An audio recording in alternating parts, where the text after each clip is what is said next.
नमस्कार दोस्तों।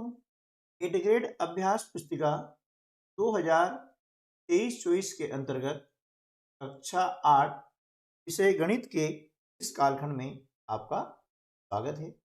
आज के इस कालखंड में हम अध्याय 7 राशियों की तुलना संबंधी प्रश्नों को हल करना सीखेंगे। तो आइए शुरू करते हैं हम आज का। यहाँ पर कुछ विकल्प दिए गए हैं। उन विकल्पों में से सही विकल्प चुन करके आपको यहाँ पर देखना है और उस विकल्प के सामने जो गोला दिया गया है उसको भरना है। तो पहला प्रश्न है, यदि किसी संख्या का 15% 36 है तो वह संख्या क्या है। यहाँ पर संख्या में ज्ञात नहीं है, उस संख्या का 15% निकालना है जो कितना आता है, 36 आता है। तो संख्या क्या होगी। जो ऐसे प्रश्न आते हैं इनको हल करके हमें करना होता है ना, क्योंकि 4 विकल्पों में से केवल एक किसी भी सही विकल्प निशान लगा देना उचित नहीं होता है। सही हमें करते आना चाहिए। देखिए यहाँ पर क्या होता है, मान लिया कि हमने कोई संख्या है तो x है, x मान ली। अब x का कितना 15%, x का 15% कितना होता है ना? अब x का मतलब होता है गुणा, का मतलब होता है गुणा, लेकिन इसे पहले करते हैं। अब 15% का अर्थ होता है 15/, ठीक है, बराबर। अब हमें x मान ज्ञात करना है। क्या करेंगे, इसको हम कर दे पक्षांतर, यानी 36/1 इसका हो जाएगा पक्षांतर। 15/100 है, पक्षांतर करने पर हो जाता है 2/, ठीक है ना, हो जाएगा 2/। इसे हम क्या करेंगे, 3 से काट देते हैं, 3 पंजे 17 और 3 से काट देते 3 एकम 3, 5 से काट दिया, 5 दूनी 10 और 0। अब क्या बचा, 12 गुणा 20, यानी 12 में हम जब 20 का गुणा करते हैं आता है 240, ठीक है। तो विकल्प सी जो है हमारा सही उत्तर होगा। यहाँ पर हम लिख देते सी 240, ठीक ना। इस प्रकार से हल करेंगे और फिर हम यहाँ पर सही विकल्प निशान लगाएंगे तो हमारा प्रश्न बिल्कुल सही होगा। अब सी के सामने जो ये घेरा है इसको आप फिलअप कर दीजिएगा। प्रश्न है, 35 किलोमीटर का 25 किलोमीटर से क्या अनुपात है, ठीक है। तो अनुपात का मतलब क्या होता है, बटा की तुलना करते हैं, 35/25, 5 से डिवाइड करते हैं, 5 सते 35 और 25 5 बार करता है, यानी क्या हो गया 7/5 हो गया, ये 7/5 यानी 7:5। विकल्प डी जो है हमारा सही उत्तर होगा और यहाँ पर हम ले देंगे डी 7:5 और डी के सामने जो घेरा है इसको फिलअप कर देंगे। तीसरा प्रश्न है, 400 का 30% कितना है।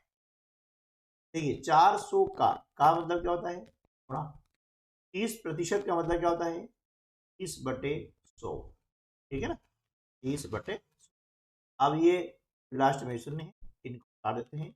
अब क्या बचा, 30 गुणा 4 तो 30 चौके 120, विकल्प बी जो है हमारा सही उत्तर जाएगा। मैंने लिखा है बी 100 और अब जो बी के सामने घेरा है इसको फिलअप कर देंगे। प्रश्न 4, 840 रुपए अंकित मूल्य वाली वस्तु पर बट्टा 126 रुपया है, उस वस्तु का विक्रय मूल्य क्या होगा। अब देखिए बट्टा मतलब क्या होता है, बट्टा यानी छूट, डिस्काउंट, है ना। देखते हैं जब कोई त्योहार सीजन आता है ना, तो ग्राहकों को आकर्षित करने के लिए दुकानदार छूट की घोषणा करता है, हम कहते हैं बट्टा, है ना, और इंग्लिश में कहा जाता है डिस्काउंट। ये डिस्काउंट हमेशा अंकित मूल्य पर मिलता है। ठीक है। और अंकित मूल्य में से इस बट्टे को यानी छूट को घटाया जाता है। घटाने के बाद जो राशि आती है वह ग्राहक को देना होती है, जो कि उस वस्तु का कहलाता है विक्रय मूल्य। यहाँ पर हम क्या करेंगे, 840 में से, है ना, 840 में से 126 हटा देते हैं तो कितना बचेगा, ये 714 बचता है। ठीक है, तो विकल्प डी जो है हमारा सही उत्तर हो जाएगा, डी 714। और डी के सामने जो घेरा है इसको फिलअप कर देंगे। ठीक है ना। प्रश्न 5, किसी संख्या का 4 गुना उस संख्या में कितने प्रतिशत वृद्धि के बराबर है। ठीक है, अब देखिए, मान लिया कि कोई भी संख्या वो x है। अब x का 4 गुना कितना हो जाता है, 4 गुना करेंगे तो 4x हो जाएगा। क्या 4x? अब वृद्धि कितनी हुई, है ना, ये पहले x था, अब कितना हो गया, 4x हो गया। तो वृद्धि कितनी हो गई, 4x में से x घटा देते हैं तो 3x वृद्धि। कितनी वृद्धि हो गई है, 3x। अब हमें चाहिए प्रतिशत वृद्धि, क्या चाहिए, प्रतिशत वृद्धि। अब देखिए 100 पर कितनी, ये हम क्या करेंगे, प्रतिशत वृद्धि, यानी वृद्धि कितनी हुई है, 3x, है ना, कितने पर, x पर। तो ये जो मूल संख्या है वो x है। तो अब ये हो गई भिन्न। जब भी किसी भिन्न को प्रतिशत में बदलना हो तो उसमें हम 100 का गुणा कर देते हैं। ठीक है, अब x से x कैंसिल हो गया। अब 100 गुणा 3 कितना हो जाएगा, 100 दिया 300। अब 300 जो है क्या हो गया, इसका हो गई है 300%, यानी विकल्प ए जो है हमारा सही उत्तर जाएगा। अब यहां पर हम ले देंगे ए 300 और ए के सामने जो रहा है इसको हम फिलअप। क्लियर। इस प्रकार से हम प्रश्नों को हल करके सीखें ताकि हमें परीक्षा में पूरे अंक प्राप्त हो। चलिए प्रश्न 6, एक जैकेट 20% का बट्टा देने के बाद 1120 रुपए में बेची जाती है, तो उसका अंकित मूल्य ज्ञात कीजिए। अब देखिए यहां पर हमें दिया गया है बट्टा 20%। ठीक है, कितना दिया है, 20%, और बट्टा देने के बाद में 1120 यानी 1120 में वो जैकेट बेची जा रही है, यानी ये दिया है हमें विक्रय मूल्य, और हमें ज्ञात करना है उसका अंकित मूल्य। ठीक है, यानी फेस वैल्यू। अब अंकित मूल्य ज्ञात करने का एक सूत्र होता है, ये अंकित मूल्य बराबर विक्रय मूल्य गुणा 100 बटे 100 ऋण प्रतिशत का। ठीक है, क्योंकि हमें यहाँ पर विक्रय मूल्य दिया गया है और बट्टा दिया गया है प्रतिशत में। तब इसका हमें अंकित मूल्य निकालने का ये जो फार्मूला है हम यूज करते हैं। ठीक है, बहुत सरल है। अब विक्रय मूल्य कितना है, 1120 रुपये। हमने यहाँ लिखा 1000 को गुणा कितना हो गया, 100 बटे 100 ऋण प्रतिशत बट्टा कितना है, 20%। इसे हम क्या करेंगे, 20 कर देंगे। ठीक है, अब इसे हम क्या करते हैं, आगे यहाँ पर हल कर लेते हैं। तो 1120 गुणा 100 बटे, अब 100 में से हम 20 कम करते हैं तो कितने बचते हैं। ठीक है, इस प्रकार हमने यहाँ लिख दिया। अब इस शून्य से शून्य को हमने क्या किया, कैंसल कर दिया है। अभी 4 से कट जाएगा, 4 दूनी 8, 4 से काटते हैं, 4 दूनी 8 बचे 3 हो गए, और 2 से काटते हैं, 2 एकम 2 और 2 चौके 8। ठीक है ना। अब यहां पर क्या बचा, 14 गुणा बराबर 1400। ये हो गया अंकित मूल्य कितना, आपका आंसर हो जाएगा, अंकित मूल्य कितना हो गया ये हो गया 1400, ये आपका आंसर हो जाएगा। प्रश्न 7, एक मेज 10% पट्टे के बाद 400 रुपए में बेची, मेज का अंकित मूल्य, जैसा भी हमने प्रश्न क्रमांक 6 किया था उसी तरह हम यहाँ पर इसको कर लेंगे, क्योंकि यहाँ पे दिया गया है प्रतिशत बट्टा दिया है और 400 रुपये क्या दिया आपको, विक्रय मूल्य। ठीक है ना। पहले हमें देखना है प्रश्न पढ़ने के बाद प्रश्न के अंदर हमें क्या दिया हुआ है और हमें क्या याद करना है। अब हमें याद करना है अंकित। ठीक है ना, तो हम क्या करेंगे कि अंकित मूल्य का यहाँ पर सूत्र लिख देंगे। अंकित मूल्य बराबर विक्रय मूल्य गुणित 100 बटे 100 ऋण प्रतिशत बट्टा। अब यहाँ पर हम क्या करेंगे, इसका मान रखते हैं। विक्रय मूल्य कितना है, 400 रुपया है। हमने लिखा यहाँ पर 400 गुणा 100 बटे 100 ऋण प्रतिशत बट्टा। 100 ऋण कितना दिया है, प्रतिशत बट्टा है 10%, तो हमने दिया पर। ठीक है, अब इसे यहाँ पर हल कर लेते हैं। 400 गुणा 100 बटे क्या हो जाएगा, 100 में से 10 हम घटाते हैं तो बचेगा कितना, 90। ठीक है, अब यहाँ पर लास्ट में शून्य कट जाती है। अब क्या बचेगा, 40 गुणित 100, यानी 40 में 100 गुणा करते हैं कितना आता है, 4000 बटे, ये आपका अंकित मूल्य हो जाएगा। हो जाएगा अंकित मूल्य 4000 बटे, इससे आगे हम दशमलव भी हल कर सकते हैं। तो दशमलव यदि हल करते हैं तो इसका हल जो है हो जाता है लगभग 444.44, ये लगभग जो है कीमत यहाँ पर आती है। ठीक, अगला जो प्रश्न है, यदि रोहन के पास अपने धन का 50% खर्च करने के बाद 800 रुपये बचे, तो ज्ञात कीजिए के पास शुरू में कितना। ठीक है, यानी क्या करता है रोहन, अपने धन का 50% खर्च कर देता और खर्च करने के बाद में जो रुपए बचते हैं वे कितने होते हैं, 800 रुपये। ठीक है, स्पेशल प्रश्न ये मौखिक है, उत्तर कितना आएगा, 1600 आएगा। ठीक है, क्यों, आधा खर्च कर दिया आधा बचा है। लेकिन हमें इसे हल कैसे करना है ये हम देख लेते हैं।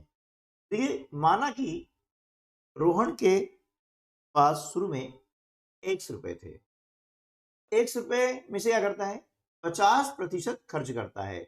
तो यहां पर हम निकालेंगे खर्च कितना हुआ है, तो खर्च कितना हो जाएगा, जो धन है उसका 50%, धन कितना था, x था, तो x का 50% वो क्या करता है, खर्च कर देता है। ठीक है, तो निकाल लेते हैं। x का मतलब होता है गुणा, 50% का मतलब होता है 50 बटे 100। ठीक है ना, अब ये शून्य से शून्य कट गई है, 5 एकम 5 और 5 दूनी, तो यहाँ पर खर्च कितना हो गया, 1 बटे 2 रुपए। ठीक है, अब 1 बटे 2 रुपए खर्च हो गए हैं तो बचत कितनी हुई है। अब कुल जो धन होता है उसमें से खर्च को घटा देते हैं तो निकल के आ जाती है बचत। एक्स में से 1 बटे तो हमने आगे घटा दिया, तो यहाँ पर हमारी बचत आ गई 1 बटे 2 आ जाती है। ठीक है, ये 1 बटे 2 क्या हो गई, बचत हो गई है। जबकि हमें यहाँ पर दिया हुआ है ना, प्रश्न क्या दिया है कि बचत कितनी है, बचत है 800 रुपये। तो यहाँ पर हम लिख देंगे कि 1 बटे 2 बराबर कितना हो गया, 800 रुपये, जो हमको यहाँ पर दिया गया है, 800 दिया गया है, इसलिए x बराबर क्या हो जाएगा, 2 गुणा 8, 2 गुणा 800 हो गया। अब 800 में 2 गुणा करते हैं तो यहाँ पर आता है 1600 रुपये। तो यहाँ लिख देंगे, अतः रोहन के पास, हाँ, रोहन के पास शुरू में कितने रुपए थे? शुरू में जो है 1,600 रुपए थे 1,600 रुपए। ये आपका क्या जाएगा? ठीक है, चलिए अगला प्रश्न है, सागिर ने एक कूलर 10% कर सहित 4,400 रुपए में खरीदा। ठीक है, वेट जुड़ने से पहले कूलर का मूल्य ज्ञात कीजिए। यानी ये जो मूल्य है ये क्या है? वेट सहित है, यानी कर सहित है। कितना कर है? 10%। ठीक है, यहाँ पर कर दिया गया है 10%। इसका मतलब क्या हुआ कि 100 रुपए वाली वस्तु का कर सहित मूल्य कितना हो गया? 110 रुपया। यानी 100 रुपया वस्तु का वास्तविक मूल्य, और 10% का मतलब होता है कि 100 रुपए पर 10 रुपए क्या हो गया? कर हो गया है। ठीक है, वह जो वस्तु है वह कर सहित उसका मूल्य कितना हो जाएगा? 110 रुपये हो गया। ठीक है, अब यहां पर हम ले लेते हैं कि यदि, अब यहां पर कर कौन सा है? वेट है ना, इस कर का नाम क्या है? वेट है। तो यदि वेट सहित मूल्य कितना है? 110 रुपया है। ठीक है, तो उसका वास्तविक मूल्य कितना हो जाएगा? 100 रुपये हो जाएगा। ठीक है, यदि वेट सहित मूल्य 110 रुपया है तो वास्तविक मूल्य बराबर कितना आ जाएगा? 100 रुपया है ना। अब जब वेट सहित मूल्य कितना है?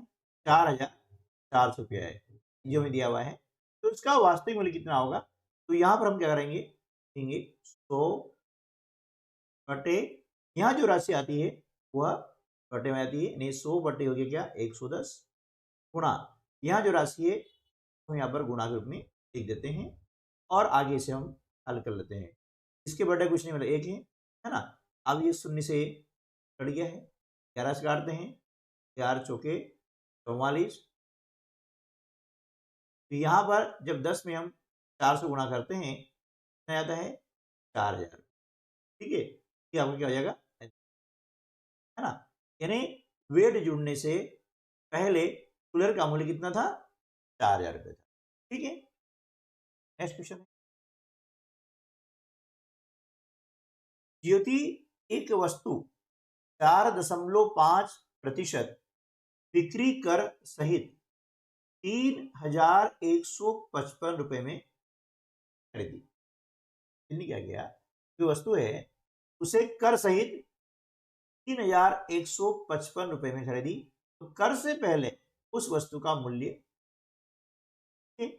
अब हम देख रहे हैं कि यहां पर हमें दिया गया है बिक्री कर। बिक्री कर कितना दिया गया है? बिक्री कर हमें दिया गया है 4.5%। ठीक है, इसका मतलब क्या हुआ कि 100 रुपए पर 4.5 रुपए कर लगता है। ठीक है, तो 100 रुपए वाली वस्तु जो है 104.5 रुपए में मिलेगी। ठीक है, चलिए इसको यहाँ पर लिख लेते हैं। ठीक है, अब 100 रुपए मूल्य वाला वस्तु जो है कर सहित कितने हो गई है? 104.5 रुपए, यानी 104 रुपए और 50 पैसे। ठीक है, तो इसे यदि बिक्री कर सहित मूल्य 104.5 रुपए है, तब उसका प्रारंभिक मूल्य कितना है? 100 रुपया है। अब जब बिक्री सहित मूल्य कितना है? 3,155 रुपया। इसमें क्या है?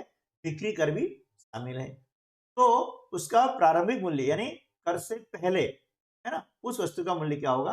तो यहां पर हम लिखेंगे 100 बटे 104.5 गुणा 3,155। ठीक है, इसका बटा कुछ नहीं, एक है, दशमलव हमने हटा दिया है, और इसका जो है या शून्य ऊपर लगा दी गई है। इसको हल करते हैं, तो हल करने के बाद में यहाँ पर आपका जो आंसर आ जाएगा वह लगभग आएगा 3,019 रुपये आ जाएगा, 3,019 रुपया। और यहाँ पर लिख सकते हैं लगभग, क्योंकि यह जो मूल्य आता है यह लगभग है ना, एग्जैक्ट यहाँ पर कटेगा नहीं। ठीक है, इसको आप क्या करेंगे, गुणा कर दें और इसका भाग लगा देंगे, ये उत्तर आपका आ जाएगा। प्रश्न 11, 10,000 रुपए का 2 वर्ष के लिए 5% वार्षिक दर से चक्रवृद्धि ब्याज ज्ञात कीजिए यदि ब्याज वार्षिक नियोजित होता है। वार्षिक नियोजित होता है इसका मतलब क्या है कि ब्याज हर साल लग जाता है। ठीक है ना, तो यहां पर 10,000 रुपये हमें दिया है, ठीक है, मूलधन है ना, इसका हमें ब्याज निकालना है। समय दिया है 2 वर्ष और दर हमें दी गई है 5। ठीक है, तो यहां पर हम जो है चक्रवृद्धि ब्याज ज्ञात करने का जो सूत्र होता है उसका हम उपयोग करते हैं। उसके अंतर्गत क्या आता है कि ए बराबर की कोष्टक में 1 धन आर बटे 100 कोष्टक बंद और इसकी घातांक है। अब ए का मतलब क्या होता है, विषधन या देय धन, है ना, ब्याज सहित जो राशि बनती है वह ए आ जाता है, अमाउंट। पी यानी मूलधन, प्रिंसिपल, है ना, जिस राशि का हमें ब्याज निकालना होता है। आर का मतलब होता है रेट यानी दर, जो भी आपको यहाँ दर दी जाती है ये दर प्रतिशत में है। आर बटे 100 मतलब प्रतिशत दर है।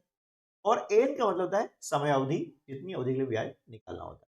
ठीक है, तो यहाँ पर हम इसका मान लेते हैं, ए हमें निकालना है, ए बराबर पी हमें दिया हुआ है 10,000, ये हमने यहाँ पर लिख दिया है 10,000।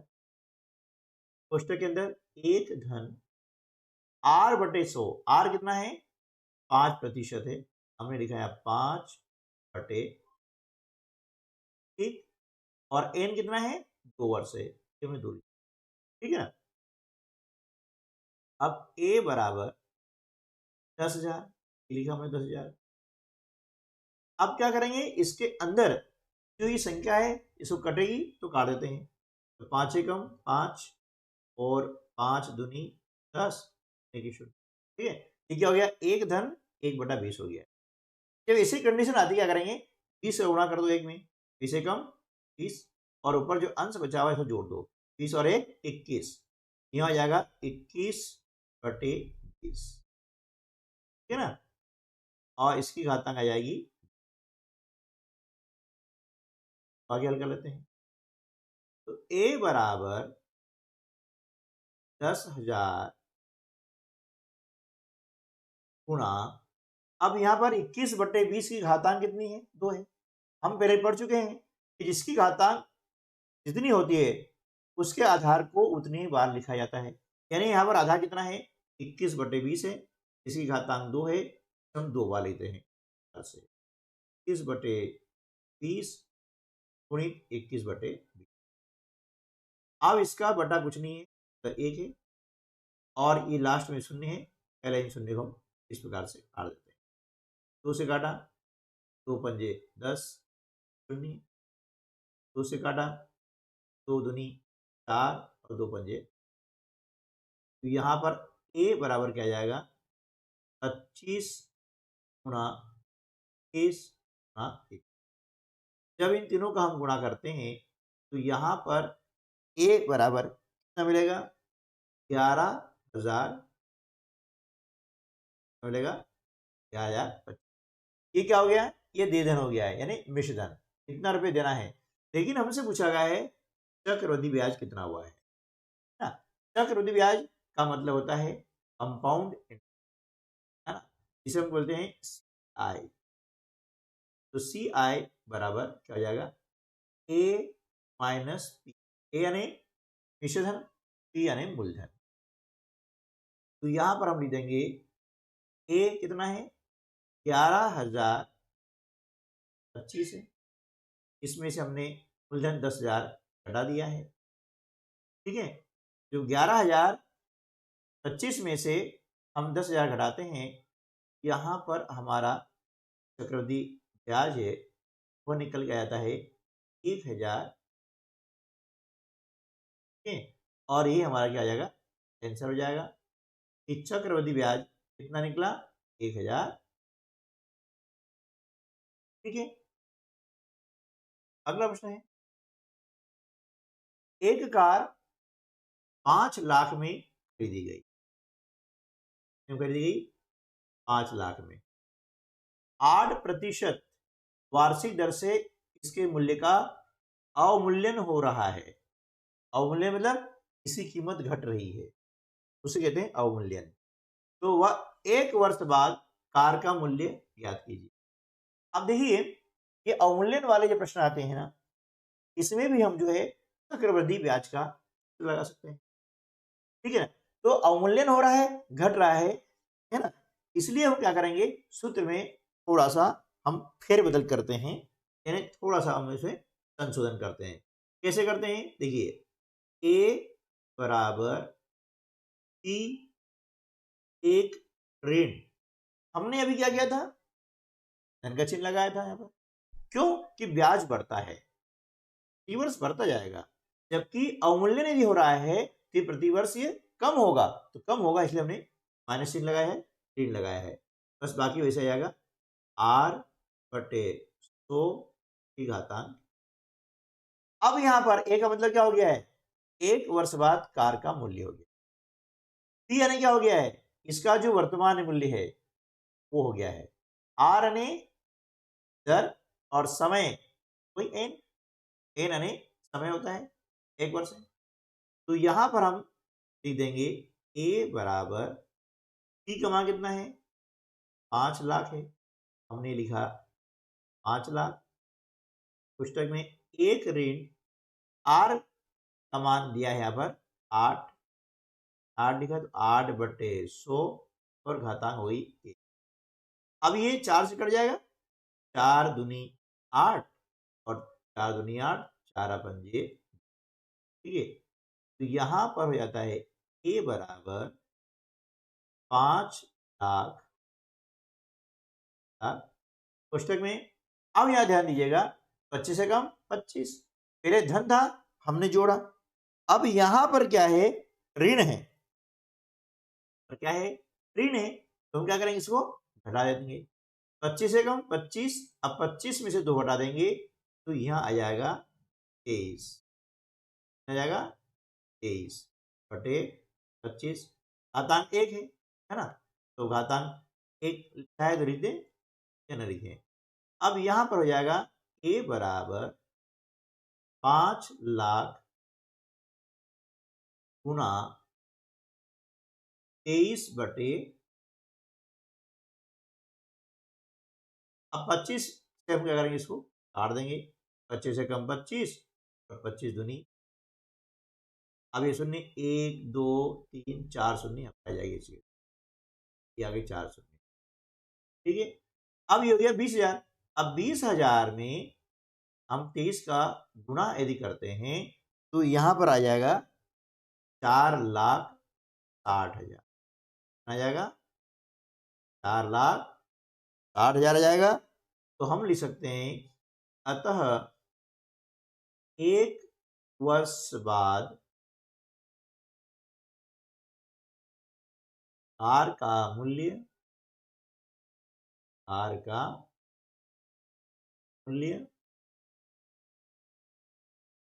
4,60,000 रुपये होगा। कितना होगा? 4,60,000, और ये आपका हो जाएगा। ठीक है, चलिए नेक्स्ट क्वेश्चन। अब देखिए प्रश्न क्रमांक 13, इसमें दिया हुआ है 45,000 रुपए पर 12% वार्षिक दर से 5 वर्ष के चक्रवृद्धि ब्याज और साधारण ब्याज का अंतर ज्ञात कीजिए। मतलब यहां पर हमें दोनों ब्याज निकालने हैं, चक्रवृद्धि ब्याज भी निकालना है और साधारण ब्याज भी निकालना है। चलिए पहले हम निकाल लेते हैं चक्रवृद्धि ब्याज। तो यहां पर इसका हम सूत्र लिख देते हैं, ए बराबर पी ब्रैकेट में एक धन आर बटे 100 घातांक। ठीक है ना? अब ए हमें याद करना है, पी का मान दिया है हमें 45,000 रुपया, ये लिखा हमने 45,000। ठीक है ना? ब्रैकेट में एक धन आर कितना है 12% है, लिखा 12/100 और समय दिया है 5 वर्ष। ये हमने 5 यहाँ पर लिख दिया है। अब ये संख्या 4 से कट जाएगी, 4 तिया 12 और 4 से यदि काटेंगे 4 दूनी 8 और 4 पंजे, यानी ये 25 बार कटेगा। यहाँ पर हो जाएगा ए बराबर 45,000। अब क्या करेंगे, 25 का गुणा करते हैं एक में, 25 से कम 25 और 3 इसमें जोड़ देंगे, तो हो जाएगा कितना 28/25 ठीक है। अब इसके बाद में यहां पर हम लिखते हैं ए बराबर 45,000 गुणा, है ना। अब देखिए 28/25 को हमें कितने बार लिखना है 5 बार लिखना है, तो यहां पर हम लिखेंगे 28/25 गुणा 28/30 गुणा 28/25 गुणा 28/30 ठीक है। जब इसको हम हल करते हैं तो हल करने के बाद में यहां पर इसका जो मान आता है वो कितना आ जाता है 79,305.38 ठीक है। अब चूंकि यह जगह कम है, अदरवाइज इसको हम पूरा हल कर लेते। इतना आ गया है। अब हमें क्या ज्ञात करना है चक्रवृद्धि ब्याज यानी CI। CI बराबर कितना होता है A माइनस P ठीक है। तो CI बराबर जाएगा, ये कितना है, ये है 83,305.38। इसमें से हमारा जो मूलधन कितना है प्रिंसिपल है ये 45,000 रुपया। अब 45,000 रुपया जब घटाते हैं तो यहाँ पर चक्रवृद्धि ब्याज आ जाता है, कितना आता है 34,305.38 ठीक है। आ गया। अब हमें क्या निकालना है, अब हमें निकालना है साधारण ब्याज। यहां पर हम निकालेंगे साधारण ब्याज। अब देखिए साधारण ब्याज का जो सूत्र होता है सिंपल इंटरेस्ट का, साधारण ब्याज बराबर मूलधन गुणित दर गुणित समय बटे 100।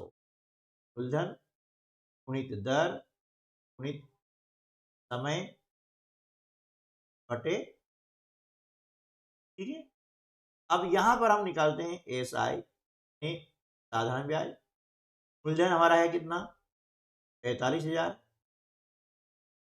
दर वही 12% है, समय है 5 वर्ष बटे ठीक है। अब जो इसको हल हम करते हैं तो यहाँ पर जो चक्रवृद्धि साधारण ब्याज है वह आ जाता है 27,000 आता है 27,000 रुपये ठीक है। हमें क्या करना है इनका अंतर याद करना है, तो यहाँ पर अंतर हम देंगे, तो अंतर याद करना क्या करेंगे चक्रवृद्धि ब्याज में से हम क्या करेंगे साधारण ब्याज को हटा देंगे। चक्रवृद्धि ब्याज कितना है हमने निकाला 34,305.38 और साधारण ब्याज हमने निकाला हुआ है 27,000 ठीक है। जब इसको हम हल करते हैं घटाते हैं तो यहाँ पर इनका अंतर आ जाता है 7,305.38 रुपये और यही आपका हो जाएगा एल। क्योंकि यहाँ पे जगह काफी कम थी है ना, फिर भी हमने इसको करने का पूरा प्रयास किया है। प्रश्न क्रमांक 14, 2% वार्षिक की दर से बढ़ते हुए 2022 के अंत में एक स्थान की जनसंख्या 64,000 हो गई ठीक है। वर्ष 2005 में जनसंख्या कितनी, आप देखिए कि ये जो जनसंख्या है ये 2022 के अंत में है, ठीक? और कितनी हो गई है? 64,000 हो गई। हमसे ये पूछा गया है कि 2005 में जनसंख्या कितनी होगी, यानी कितनी थी, ठीक है? क्योंकि 2022 बाद में आता है, 2005 पहले आता है, यानी हमें यहाँ पर पहले की संख्या ज्ञात करनी है। अब पहली संख्या ज्ञात करनी मतलब टी का मान ज्ञात करना है। अब यहाँ समय कितना आएगा, भाई समय हमें दिया हुआ है, तो 2022 में से हम क्या करेंगे, इस सन जो 2005 है ना, हटा देते हैं, कितना आ जाएगा 17, यानी समय हमें दिया गया है 17। और जनसंख्या वाले प्रश्न में भी हमें चक्रवृद्धि ब्याज के सूत्र का उपयोग करना है। तो सूत्र क्या है हम जानते हैं, ए बराबर ई ब्रैकेट में 1 धन r बटे 100 की घातांक। अब देखिए कि 2022 की जनसंख्या हमें दी गई है, यानी ए का मान हमें दिया गया है, मिल गया 64,000 बराबर पी क्या करना है, क्योंकि पी का मतलब क्या है कि 2005 में जनसंख्या कितनी थी, तो पी हमें याद करना है। अब 1 धन आर का मान कितना है 2, ये 2 दिया हुआ है, 2%, 2/100, और एन यानी समय 17 वर्ष, ठीक है ना।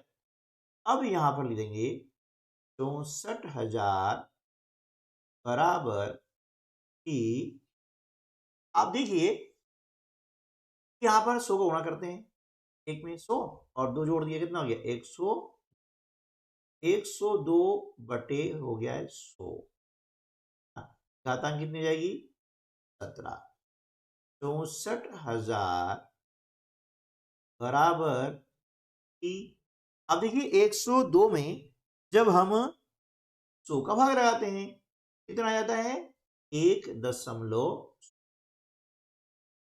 और इसकी घातांक हो गई, ठीक है, घातांक कितनी हो गई है।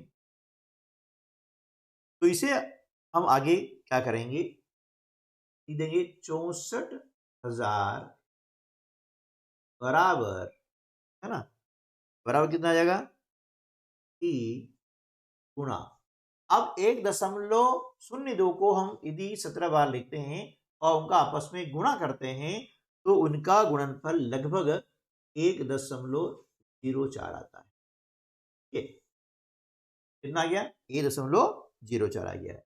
इसलिए हमें पी का मान ज्ञात करना है, पी बराबर कितना हो जाएगा 64,000 गुणा का भाग यानी बटे में 1.04, है ना। जब इसको हम हल करते हैं तो पी का मान कितना आ जाता है 67,538, क्योंकि जनसंख्या दशमलव में नहीं आती है इसलिए हमने इसका पूर्णांक मान लिख दिया है ना।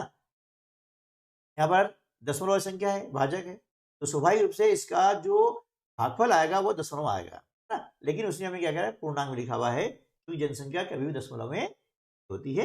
तो इस प्रकार से यहाँ पर जो 2005 में जनसंख्या थी वो कितनी थी 61,538, तो हम यहाँ पर लिख सकते हैं कि अतः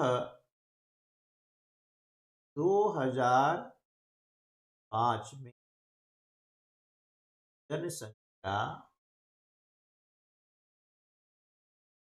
61,538 थी, आपका क्या हो जाएगा, ठीक है 61,500, ठीक है। अगला प्रश्न है, एक प्रयोगशाला में किसी निश्चित प्रयोग में बैक्टीरिया की संख्या 5% प्रति घंटे की दर से बढ़ रही है। यदि प्रयोग के शुरू में बैक्टीरिया की संख्या 5,06,000 थी तो 2 घंटे के अंत में बैक्टीरिया की संख्या ज्ञात की। अब देखिए यहां पर भी क्या होता है कि चक्रवृद्धि ब्याज का जो सूत्र है उसका प्रयोग किया जाता है, ठीक है ना। तो जब बात हम कर रहे हैं कि शुरू में वेक्टर संख्या कितनी थी 5,06,000, शुरू में दी संख्या है, इसका मतलब क्या हो गया, ये पी का मान हो गया, है ना। समय दिया है 2 घंटे और दर है 5% और 2 घंटे के अंत में वेक्टर की संख्या ज्ञात करनी है, यानी हमें ए का मान ज्ञात करना है। तो यहां पर हम लिख देते हैं सूत्र ए बराबर पी पुस्तक में 1 धन आर बटे 2 पुस्तक बंद और घातांक, है ना। अब 2 घंटे के अंत में वेक्टर संख्या कितनी होगी, वो होगी ए, है ना। और शुरुआत में संख्या जो दी गई है 5,06,000, ये हो गया पी का मान, ये हमने, है ना। ब्रैकेट में 1 धन आर कितना है 5% है, लिखा 5 बटे 100, समय कितना है 2 घंटे हैं 2, ठीक है। अब इसको हम काट देते हैं, 5 से कम 5, 5 दूनी 10, तो यहां पर क्या आ जाएगा, ए बराबर 5,06,000। अब इसे क्या करेंगे, गुणा कर देंगे, 20 से कम 20 और 1 21, ये आएगा 21 बटे 20 की घातांक, ठीक है ना। आगे हल करते हैं, ए बराबर 5,06,000, अब घातांक 2 है तो 21 बटे 20 को हम 2 बार लिखते हैं, 21 बटे 20 21 बटे, अब लास्ट में शून्य है, काट दिया, इसको काट दिया, 2 से काटते हैं, 2 दूनी 4, 2 पंजे 10, 2 तिया 6 और 0, अब 2 से ही कट जाएगा, 2 ही कम 2, 2 दूनी 4, 1 13 हो गए, 2 चेंगी 12 बचा 1 10 हो गए, है ना। अब यहाँ पर ए का मान क्या हो जाएगा, ए बराबर 1,265 गुणा 21, हाँ ठीक है। अब जब इसका हम गुणा करते हैं तो गुणनफल इनका हो जाता है 5,57,800, यानी 2 घंटे के अंत में वेक्टर संख्या कितनी हो जाएगी, 5,57,800। दोस्तों, तो आज के वीडियो में बस इतना ही, मिलते हैं अगले वीडियो में, तब तक के लिए नमस्कार, जय हिंद।